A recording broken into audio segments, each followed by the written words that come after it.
दिल दिल पाकिस्तान के नारे, कौमी टीम भी एक ज़बां। T20 वर्ल्ड कप में पाकिस्तान के फाइनल में पहुंचने पर जहां पूरी कौम खुश है, वहीं कौमी टीम के खिलाड़ियों से भी अपनी खुशी नहीं छुपाई गई।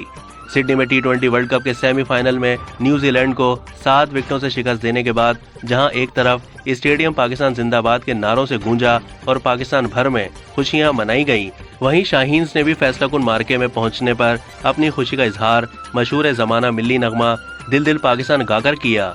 फातेह कौमी क्रिकेट के पुरजोश खिलाड़ी जब इस तारीखी जीत के बाद होटल पहुंचे तो उनके लबों पर मरहूम जुनैद जमशेद का दुनिया भर में मौजूद पाकिस्तानियों के लहू गरमाने वाला मशहूर मिल्ली नगमा दिल दिल पाकिस्तान जान जान पाकिस्तान था। पुरमुसरत लम्हों की ये वीडियो पीसीबी ने ऑफिशियल ट्विटर पेज पर शेयर की, जिसमें देखा जा सकता है कि न्यूजीलैंड को सेमीफाइनल में आउट क्लास करने के बाद पाकिस्तानी शाहीन्स जब होटल पहुंचते हैं तो होटल की लॉबी दिल दिल पाकिस्तान जान जान पाकिस्तान के मशहूर कुन नगमे से गूंजती है। कौमी खिलाड़ी हंसते मुस्कुराते, तालियां बजाते और पुरजोश अंदाज में मिल्ली नगमा गाते हुए होटल पहुंचते हैं। इनमें हारिस रऊफ, मोहम्मद हारिस, नसीम शाह और शाहीन आफरीदी नुमाया नजर आ रहे हैं।